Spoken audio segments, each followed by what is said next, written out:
السلام عليكم مقعيقي وحاواي رحمة وحا كشقيا دخترك CentraCare قيبتا caruurta كشقيا كويالو بلازها وحا أهي community health worker وحا لشقيا community والدينتا iyo maxaa la dhahaa waxa u dhaxeeya dhaqaatiirta noorsiyaasha social worker deeno halkan joogto kulli ayaa la shaqeeyaa marka hadii waalidiinta wax su'aal ay haystaan oo dhaqtarkooda rabaan inay wax su'aal ay kala hadlaan ama dalabaadii ay haystaan dhaqtarka ka codsanayaan kulli intaas ayaa kala shaqeeyaa hadii ay u baahan yihiin maxaa la dhahaa wax ku saabsan community resource ay u baahan yihiin caawinaad oo xagga haday noqoto county-ga haday noqoto ceerta iyo haday noqoto maxaa la dhahaa gaadiidkoodii ee dhaqtarka ku imaan lahaayeen caawinaad ugu baahan yihiin kaarka caafimaadka camal haday caawinaad ugu baahan yihiin in la xiriiriyo qolooyinka county-ga ee ka codsadaan waxa rabaa in ay idin ogeysiiyo isbedelka oo hadda nagu soo kordhay oo xagga qaybteena clinic ee walk-in-ka ahaa waxa loo bedelay same day balan kaliya lagu imaanayo waa inuu qofka soo wactamaa maalin ka hore galabkii maalinta ka hore galabkeedii ama subaxii aroortii hore si oo balan maalintaas u helo haduu canuga ka xanuunsan yahay haddana waxaan ku wareejinayaa dhaqtaradeena Dr. Amisbury oo inooga hadli doonto oo faahfaahin badan inooga bixin doonto waxa inoogu xigi doonto luul oo ah turjumaanadeena oo ka shaqeyso qaybta maxaa la dhahaa same day clinic ka shaqeyso oo ayadana inoo faahfaahin doonto oo noogu turjumi doonto afka Soomaaliga dhaqtarada ee warbixinteena siiso. Hi, I'm Dr. Jill Amsbury. I am a pediatrician here at CentraCare, and we wanted to let you know about some changes that have occurred within our pediatric clinic. Many of you have probably heard about the volume of sick kids that we're seeing right now, and maybe even experienced it yourself. Because of so many sick kids that are needing to be seen, we have had to make some really hard decisions, and we have transitioned our walk-in clinic to now a scheduled clinic where we see ill kids with regular scheduled appointments. So we want to be sure that people know how to schedule and how to get in to see us. Our clinic will be open from 8 to 4:30 every day. We have many appointments offered throughout the day. You can start calling for those appointments at 5 o'clock the evening before the next day. And you can call the same day and get an appointment as well. Once the appointments are all filled, then we won't have any additional spots. So if you're concerned that your kid is sick, I encourage you to call either the night before the scheduled day that you'd like to be seen or that same day early in the morning so you can make sure that your child gets an appointment.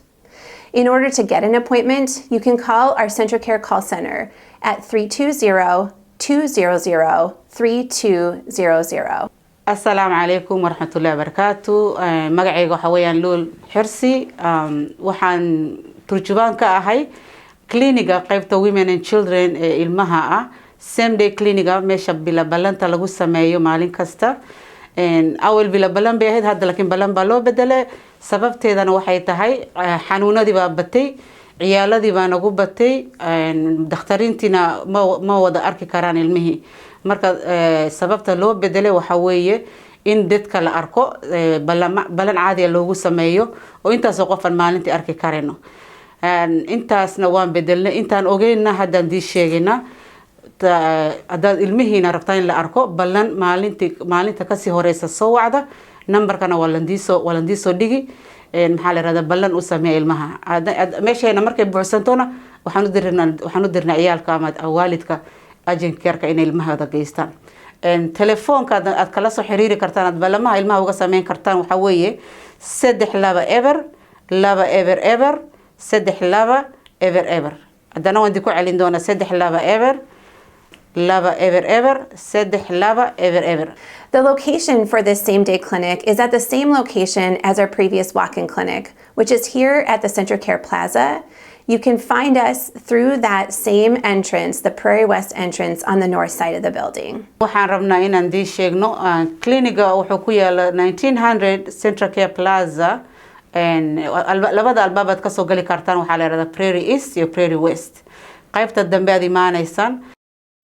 The other update that I wanted to share was about our concerns with our vaccination rates for children across the United States.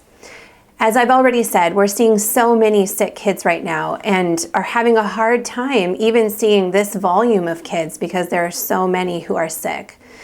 And one thing that we're worried about is that many children now are coming in and not getting vaccinated or haven't been in and haven't been vaccinated.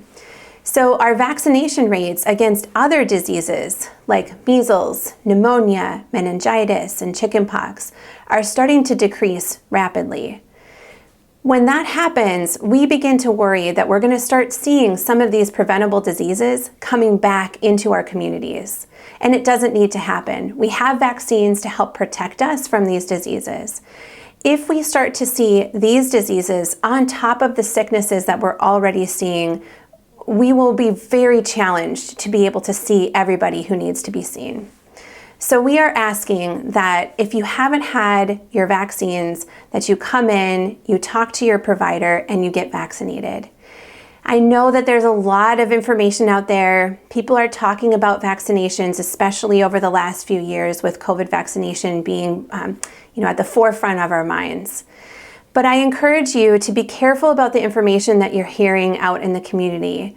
And if you have questions about vaccines, please come and see your pediatrician, talk to your family doctor, and ask them those questions. They will be able to help guide you and help you make that decision with the right information to vaccinate your children. Common side effects of vaccines are going to be fever, fussiness, body aches, and sometimes a little rash on the leg or even all over the body.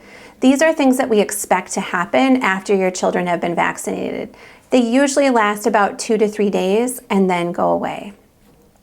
I know that vaccines are safe, and I wouldn't have given vaccines to my own children if I thought that they weren't. Because of the focus on the COVID vaccine over the last several years, people have forgotten that we also need to get vaccinated for these other diseases like tetanus, whooping cough, meningitis, pneumonia. sababtan maanta meesha u soo fariisanay aan u hadlayno waxa weeye xanuunadii virusyadii baa batay. Virusyadu waxa kamid ah influenza hadda waxaan arkayna weeyaan RSV wax la yiraahdo iyo COVID-19 oo isku dhex jira. ilmahaaga waxaad ku arki kartaa qandho, qufac, naqaska ku dhagay waxyaabo badan baad ku arki kartaa aan ogeen illa clinic markaad keentid oo la baaro la ogaado. sababaha kalena waxa keenay meesha talaalada ilmaha waxaan aragnay talaalada ilmihii caadiga ay u qaadan jireen inay aad u hoos u dhaceen. dakhtariintu waxay rabaan inaad ilmihiina talaaladoodii caadiga inaad u siisaan sidii hore aad u siin jirteen. haddaad wax su'aal ka qabtid talaalada dhakhtarkaaga ama ilmahaaga dhakhtarkiisa la hadal oo wareyso muhiimadda talaal